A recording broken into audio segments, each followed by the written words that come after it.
So this evening we're gonna work on trying to change our lower radiator hose. Earlier today from my earlier scene.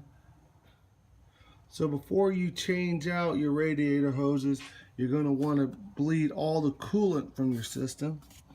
So this is how we do it in our 350 small block. I'm just gonna turn this. Fluid may come out a little slow in the beginning, but once we take off our radiator cap, which is over here, bring the light over here so you can see it, should help the system go out just a little bit faster.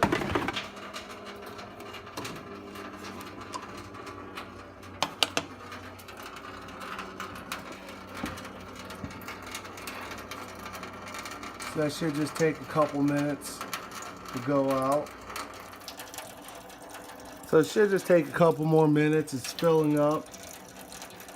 So it's coming out just a little bit faster since I opened up and took the cap off the system. And then we'll be able to change out our lower radiator hose. This is a pretty quick fix. It's crazy to think that, you know, if you go to your local mechanic shop, they'll try to charge you upwards of over $150, 200 bucks for this.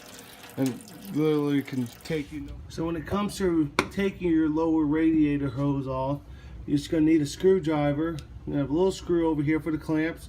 You're going to want to just screw this out enough so you can loosen it. And then same thing on this side. Unfortunately, this one's not in the best overall position, but same thing, you're just going to want to stick your screwdriver in and be able to twist it off. I loosened them already before shooting just because I was driving me crazy where it was at trying to hold the camera and get there. So I was able to loosen it up. Now I'm going to try to get it off of here. Should just be a couple of wiggles. Use your screwdriver to get inside there and kind of pry off the seal. So let's see if we can get it off.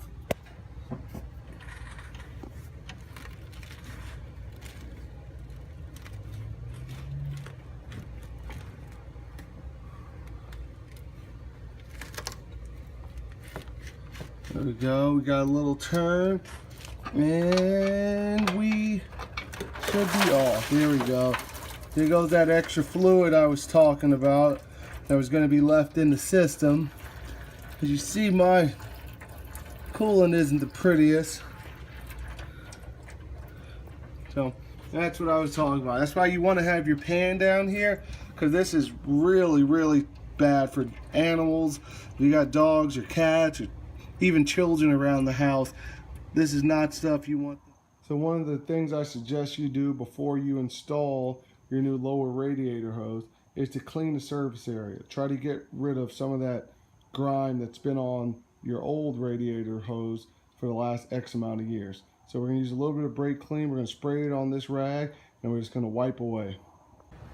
So I suggest you use some WD-40 to lubricate the surface before you install your new radiator hoses.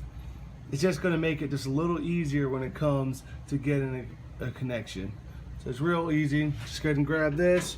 You're going to spray a little bit on that area and then go over here to the other one, spray a little bit on that one. So we were able to get our new radiator hose connected. We didn't do our clamps yet. I just wanted to show you guys that we got it on. We got it pretty flush over here.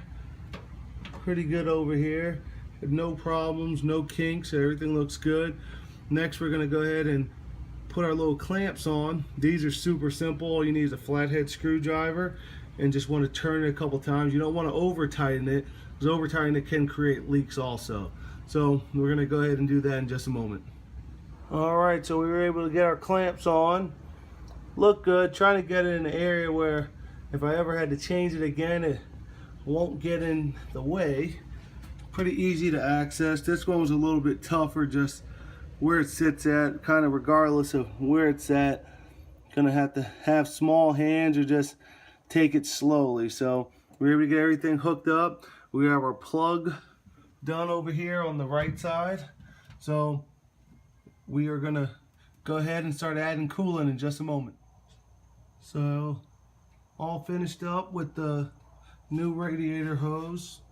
this is the point where it usually would start leaking.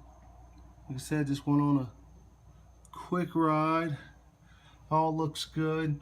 A little bit of fluid you see there is just stuff that's spilled off from the car. So quick and easy fix. This is a job that, like I said, the mechanic will probably charge you $150, $200 for.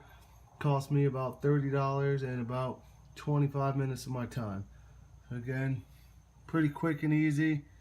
Save yourself some money.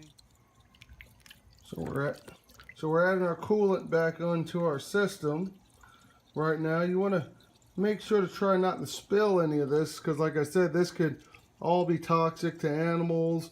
And make sure that all your plugs are ready before you go and fill this up. Last thing you want is to fill it up and have your plug. Again, quick recap. We changed the lower radiator hose to this evening.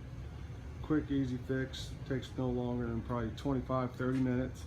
Saved you about $100 $150 from going to a mechanic, and it's just quick and easy. And like I said, make sure you recycle all your fluids. It's dangerous to kids, animals. You just don't want that stuff to get out. So make sure you clean up your area afterwards, and that'll be it. Thank you for watching. Have a good evening.